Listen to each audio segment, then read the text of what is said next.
और अब खबरें विस्तार से। पूर्वोत्तर के 3 राज्यों के विधानसभा चुनाव में से त्रिपुरा और नागालैंड में भाजपा को फिर बहुमत मिला है। नागालैंड में भाजपा गठबंधन को 38 सीटें जबकि 33 सीटें मिली हैं, जबकि मेघालय में एनपीपी सबसे बड़ी पार्टी बनकर उभरी है। एनपीपी के खाते में 26 सीटें आई हैं। पूर्वोत्तर में शानदार जीत के बाद पार्टी मुख्यालय में पीएम मोदी पहुंचे, जहां पर उनका भव्य स्वागत किया गया। बीजेपी हेडक्वार्टर पर कार्यकर्ता जश्न में डूबे नजर आए। त्रिपुरा और नागालैंड में भाजपा की जीत पर आवाम का शुक्रिया अदा किया उन्होंने। इस बीच असम के मुख्यमंत्री हिमंता बिस्वा शर्मा ने ट्वीट करके कहा कि मेघालय के मुख्यमंत्री कॉनराड संगमा ने गृह मंत्री अमित शाह को फोन करके सरकार बनाने के लिए मदद मांगी है।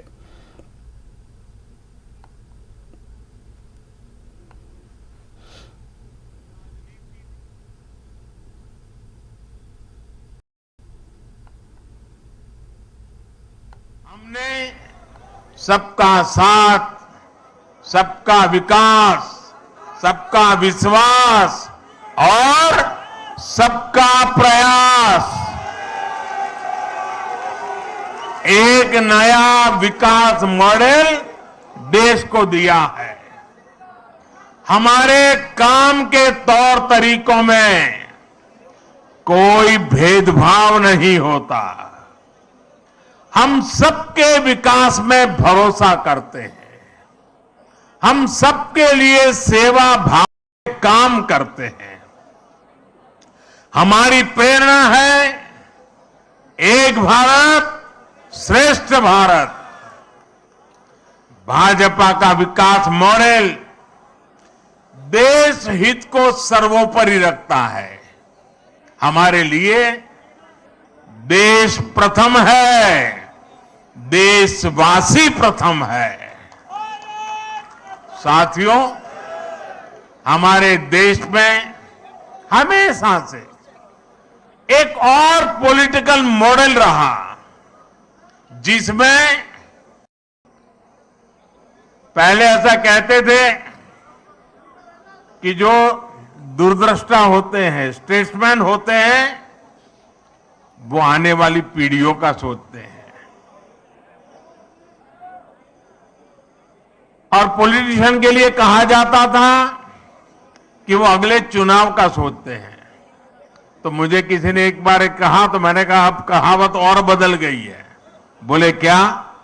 मैंने कहा पहले जो स्टेट्समैन होते हैं वो अगली पीढ़ी के लिए सोचते हैं।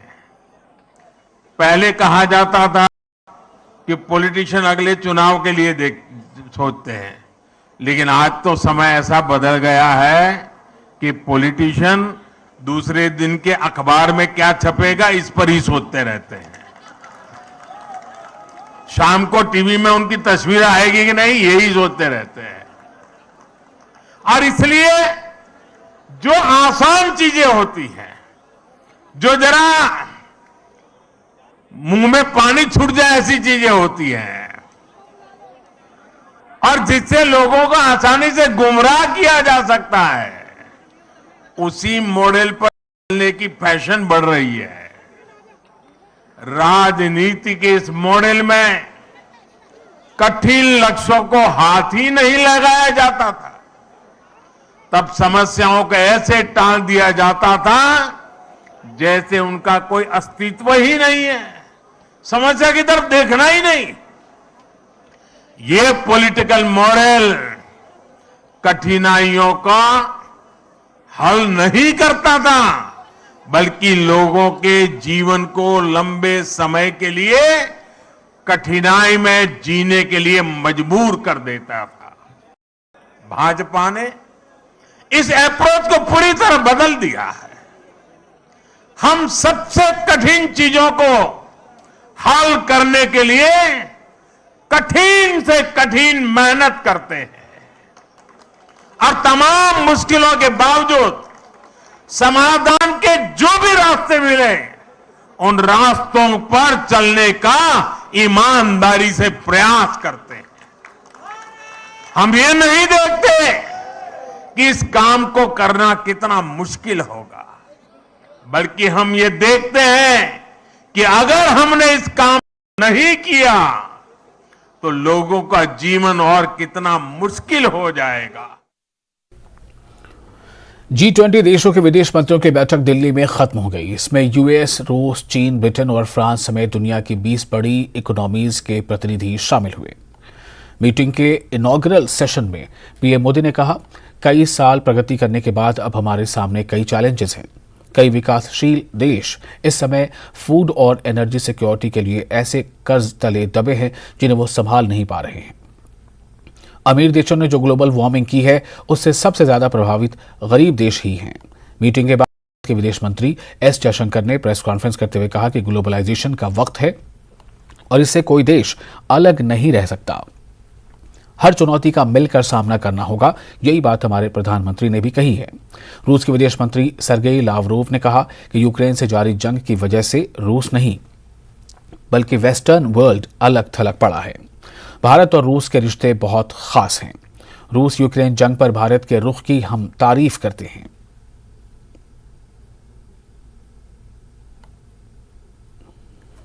Because the Western Despite the challenges of the divergent positions on the conflict in Ukraine, the G20 foreign ministers were able to come to a consensus on addressing these key challenges that I have just mentioned. As the Prime Minister urged, we did indeed focus more on what unites us than what divides us. You would also see that it has been our endeavor to ensure that the voice of the Global South is heard on the G20 table, and that is why India had organized the Voice of the Global South Summit in January this year, in which I think 125 countries participated. So the agenda for the foreign ministers meeting as well as the outcome document has very clearly taken forward the priorities of the Global South. We have never approached participation in the international fora as a task to build a team, an alliance against someone. What we need is a balance of interests, and it is only enshrined when there is a mutually respectful dialogue, when every country seeks not only to promote its position, but also to do it in a way that the partners' positions are reflected. The Shanghai Cooperation Organization and BRICS are both based on exactly these principles of equality, mutual respect and mutual trust, and the principle of consensus. नई दिल्ली में चल रही G20 देशों के विदेश मंत्रियों की बैठक को प्रधानमंत्री नरेंद्र मोदी ने संबोधित किया। अपने संबोधन में नरेंद्र मोदी ने यूक्रेन युद्ध का जिक्र करते हुए कहा कि ग्लोबल गवर्नेंस पूरी तरह फेल हो चुका है। उन्होंने विदेश मंत्रियों को संबोधित करते हुए कहा कि इस वक्त पूरी दुनिया में विभाजन भेद का दौर चल रहा है। उन्होंने उम्मीद जताई कि बैठक से बेहतर परिणाम निकलकर सामने आएंगे। अपने एक रिकॉर्डेड संदेश में पीएम मोदी ने कहा कि पिछले कुछ वर्षों से हम वित्तीय संकट, जलवायु परिवर्तन, महामारी, आतंकवाद और युद्ध जैसी मुश्किलें झेल रहे हैं, जो स्पष्ट रूप से दिखाता है कि ग्लोबल गवर्नेंस विफल हो गया है।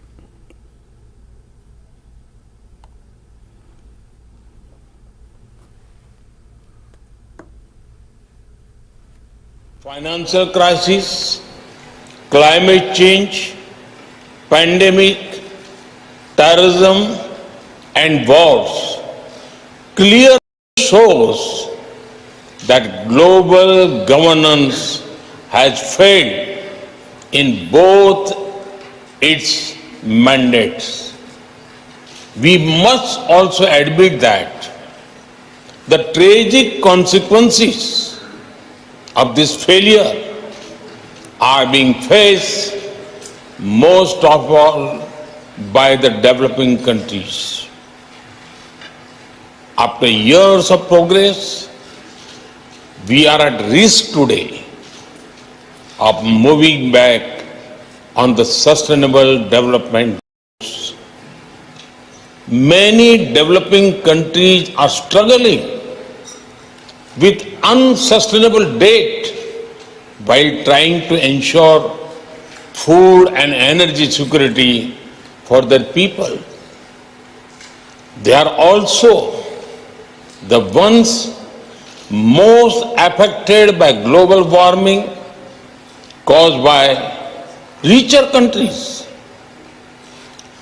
This is why India's G20 presidency has tried to give a voice to the global south.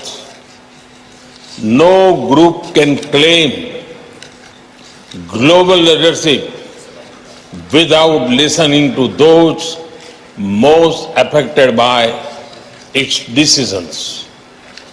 Excellencies, you are meeting at a time of deep global divisions. As Foreign Minister, it is but natural that your discussions are affected by the geopolitical tensions of the day. We all have our visions and our perspectives on how this tension should be resolved. However, as the leading economies of the world, we also have a responsibility toward those who are not in this room. The world looks upon the G20 to ease the challenges of growth, development, economic resilience, disaster resilience, financial stability, transnational crime, corruption, terrorism, and food and energy security. In all these areas, the G20 has capacity to build consensus and deliver concrete results. Bharat चीन के बीच चल रही तनातनी किसी से छिपी नहीं है। वैश्विक मंचों पर भारत ने कई बार चीन को आईना दिखाया है। इस बीच गुरुवार को विदेश मंत्री डॉक्टर एस जयशंकर और चीन के विदेश मंत्री किन कांग ने दिल्ली में जी विदेश मंत्रियों की बैठक के मौके पर द्विपक्षीय बैठक की। मुलाकात के दौरान दोनों नेताओं के बीच द्विपक्षीय संबंधों, विशेष रूप से सीमा क्षेत्रों में शांति बहाली को लेकर चर्चा हुई। चीन के विदेश मंत्री से मुलाकात पर विदेश मंत्री जयशंकर ने कहा कि मुख्य रूप से संबंधों के मौजूदा हालात पर चर्चा हुई है, जो कि सामान्य नहीं है। एस जयशंकर ने संबंधों में चुनौतियों पर खुलकर चर्चा की जरूरत बताया। On the China meeting, I met Minister Qin Gang on the sidelines of the conference this afternoon. It's our first meeting after he took over as foreign minister. So we spent I don't know, maybe about 45 minutes talking to each other. And the bulk of our conversation, understandably, was about the current state of our relationship, which many of you have heard me describe as abnormal. And I think those were among the adjectives that I used in that meeting. We have, there are real problems in that relationship that need to be looked at, that need to be discussed very openly and candidly between us. That's what we sought to do today. We also had a brief discussion on what was happening in the G20 framework, but the thrust of the meeting was really on our bilateral relationship and the challenges in the bilateral relationship, especially that of peace and tranquility in the border areas. और फिलहाल एक छोटा सा break लेते हैं, चलता हाजिर होंगे।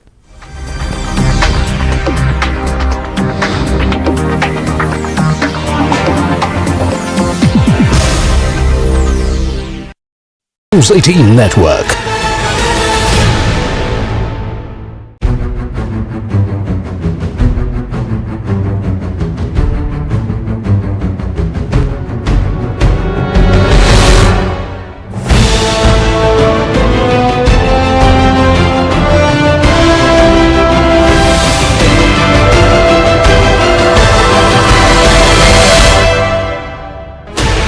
Sixteen channels, 15 languages.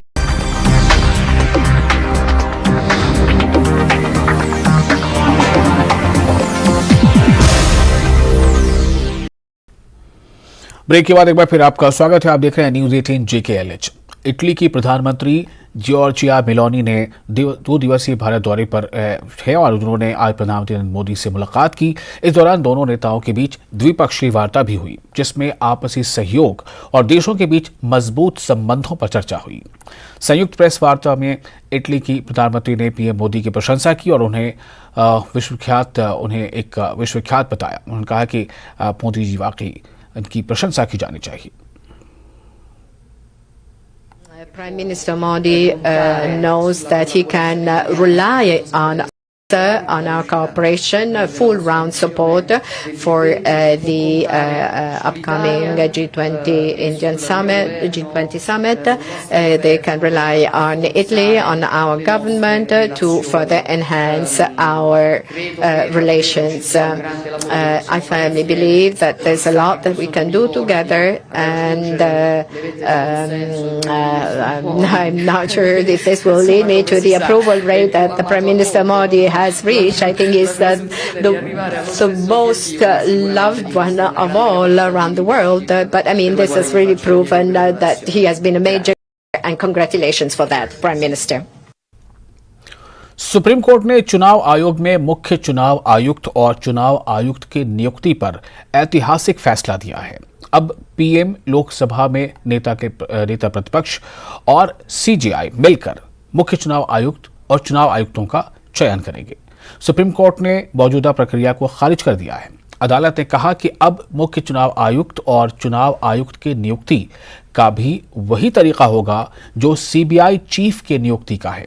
Supreme court की 5 जजों की बेंच ने फैसला देते हुए कहा कि अब यह नियुक्ति प्रधानमंत्री, लोकसभा में विपक्ष और चीफ जस्टिस की कमेटी के सिफारिश पर राष्ट्रपति करेंगे। अब तक मुख्य चुनाव आयुक्त और चुनाव आयुक्त की नियुक्ति केंद्र सरकार करती थी। Justice K M. Joseph, justice Ajay Rastogi, justice Aniruddha Bose, justice Hrishikesh Roy और जस्टिस सी.टी. रविकुमार की बेंच ने यह फैसला सुनाया है। 5 जजों की बेंच ने उन याचिकाओं पर फैसला दिया है जिसमें मुख्य चुनाव आयुक्त और चुनाव आयुक्त की नियुक्ति के लिए कॉलेजियम जैसा सिस्टम बनाए जाने की मांग की गई थी। हालांकि सुप्रीम कोर्ट ने यह भी साफ किया कि मौजूदा व्यवस्था तब तक जारी रहेगी जब तक संसद इस पर कानून न बनाती।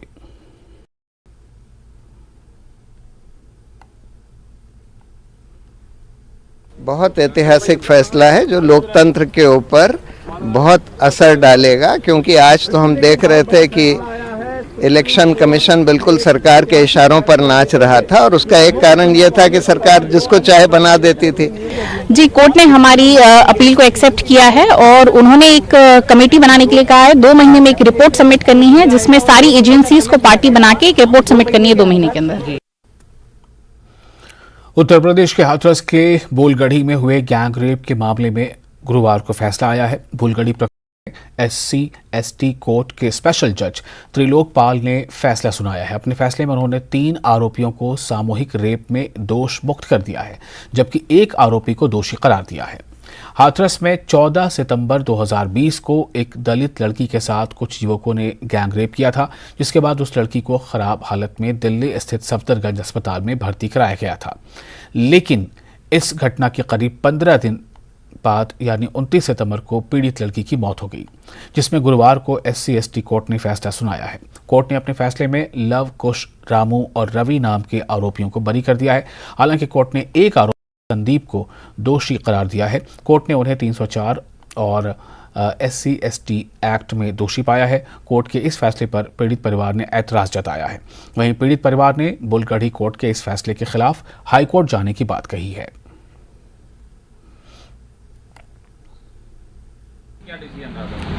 स्पेशल जज कोर्ट में सुनवाई थी, आज जजमेंट प्रोनाउंस होना था, जजमेंट प्रोनाउंस कर दिया है। इसमें रवि, रामू और लवकुश को सभी चार्जेस के लिए बरी किया गया है। एक संदीप को केवल 304 पार्ट फर्स्ट और 325 SCC एक्ट में कन्विक्शन किया, दोषित माना गया है और अभी सजा के बिंदु पर सुनवाई लंच के बाद होगी। तीनों को दोषमुक्त। हाँ, 3 अभियुक्त तो 376 में 376 में तो 4 ही दोषमुक्त हैं और 3 एक्यूज जो हैं सभी चार्जेस से मुक्त हैं, वो बरी किए गए हैं। कि सिर्फ एक एक्यूज संदीप को 304 पार्ट फर्स्ट और 325 में कन्विक्शन किया गया। कैसा लग रहा है आपको? बढ़िया लग रहा है। आज मेरा बेटा निर्दोष फंसाए गए तो बढ़िया ही लग रहा है। बताओ छूटे हैं तो। क्या नाम है उसका? लवकुश। कानून व्यवस्था और तमिलनाडु में बिहार के मजदूरों पर हमले को लेकर बिहार विधानसभा में जमघट हुआ। बीजेपी विधायकों का आरोप है कि तमिलनाडु में बिहार के मजदूरों को निशाना बनाया जा रहा है। उधर तेजस्वी यादव मुख्यमंत्री के जन्मदिन में हिस्सा लेने जा रहे हैं। एक रिपोर्ट देखिए। तरह से तमिलनाडु के अंदर उनको पीटा गया, जिस तरह से संज्ञान नहीं लिया गया सरकार से। बिहार विधानसभा के चौथे दिन भी हंगामा जारी रहा। हंगामे की वजह तमिलनाडु से जुड़ी दो तस्वीरें रही। एक तस्वीर में बिहार के मजदूरों की पिटाई होते हुए दिख रही है, तो दूसरे में बिहार के डिप्टी सीएम तेजस्वी यादव तमिलनाडु के सीएम का जन्मदिन मनाने तमिलनाडु पहुंचे हुए हैं। सदन में तमिलनाडु के मुद्दे को जोर शोर से उठाया। नेता प्रतिपक्ष विजय सिन्हा ने कहा कि एक तरफ बिहार के लोगों को तमिलनाडु में मारा जा रहा है, तो दूसरी तरफ सदन में कोई जवाब देने वाला नहीं है। जो अपुष्ट सूचना है कि दर्जन भर से ज्यादा लोग की मृत्यु हुई है और सरकार इस पर मौन है। मुख्यमंत्री, उप मुख्यमंत्री सदन के अंदर भी नहीं आए, संसदीय कार्य मंत्री भी नहीं, कोई जवाब देने के लिए तैयार नहीं है। तमिलनाडु में बिहार के लोगों पर हुए हमले की गंभीरता को देखते हुए मुख्यमंत्री नीतीश कुमार ने मुख्य सचिव और डीजीपी को तमिलनाडु में रह रहे बिहार के लोगों की सुरक्षा को करने के निर्देश दिए। सीएम ने ट्वीट में लिखा, मुझे समाचार पत्रों के माध्यम से तमिलनाडु में काम कर रहे बिहार के मजदूरों पर हो रहे हमले की जानकारी मिली है। मैंने बिहार के मुख्य सचिव एवं पुलिस महानिदेशक को तमिलनाडु सरकार के अधिकारियों से बात कर वहां रह रहे बिहार के मजदूरों की सुरक्षा सुनिश्चित करने का निर्देश दिया है। सीएम के निर्देश के बाद तुरंत बिहार के डीजीपी ने तमिलनाडु के डीजीपी से बातचीत की। तमिलनाडु के डीजीपी ने बताया कि मजदूरों पर हमले का वीडियो पूरी तरह से भ्रामक है। तमिलनाडु पुलिस ने ट्वीट किया, सोशल मीडिया और अन्य मीडिया प्लेटफॉर्मों पर ये फैलाई जा रही हैं कि तमिलनाडु में उत्तर भारतीयों और हिंदी भाषी लोगों पर हमले किए जा रहे हैं। इन घटनाओं और तथ्यों की पुष्टि किए बिना ये अफवाहें पोस्ट की गई हैं। तमिलनाडु पुलिस ने बताया कि पहला वीडियो त्रिपुर में बिहार और झारखंड के मजदूरों के बीच झड़प का है, तो दूसरा वीडियो कोयम्बटूर में स्थानीय लोगों के बीच विवाद का। जाहिर सी बात है कि फेक न्यूज पर बेवजह पूरे दिन फसाद होता रहा।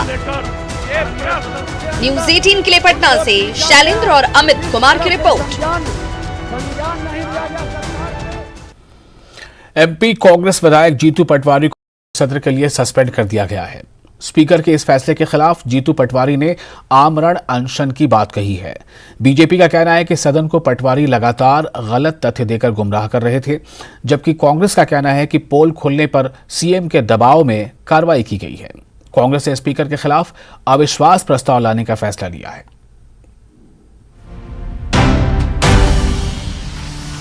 विधानसभा स्पीकर गिरीश गौतम ने कांग्रेस विधायक को बजट सत्र के लिए सस्पेंड कर दिया।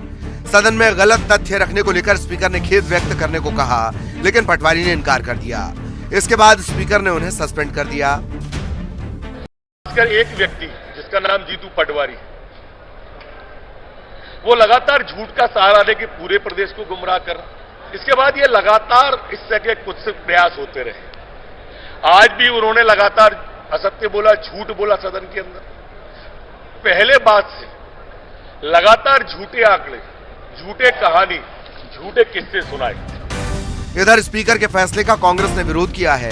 कांग्रेस का कहना है कि पटवारी सदन में सरकार की पोल खोल रहे थे, इससे घबराकर सत्ता पक्ष ने कार्रवाई की है। जवाब में सरकार की कलई खुल गई, भ्रष्टाचार उजागर हो गया, तो सरकार ने तानाशाही तरीके से संसदीय कार्य मंत्री मुख्यमंत्री शिवराज सिंह के इशारे पर हल्ला करवाकर सदन पर दबाव डालकर अध्यक्ष के द्वारा जो पूरा पक्षपातपूर्ण निर्णय है। कांग्रेस ने पूरे मामले को सड़क तक ले जाने की बात कही, वहीं बीजेपी स्पीकर की कार्रवाई को सही ठहरा रही है। कुल मिलाकर आने वाले दिनों में ये मुद्दा गरमाया रहेगा। और इसी के साथ इस बुलेटिन में फिलहाल इतना ही, लेकिन न्यूज 18 JKLH पर लगातार अहम और बड़ी खबरों का सिलसिला जारी रहेगा।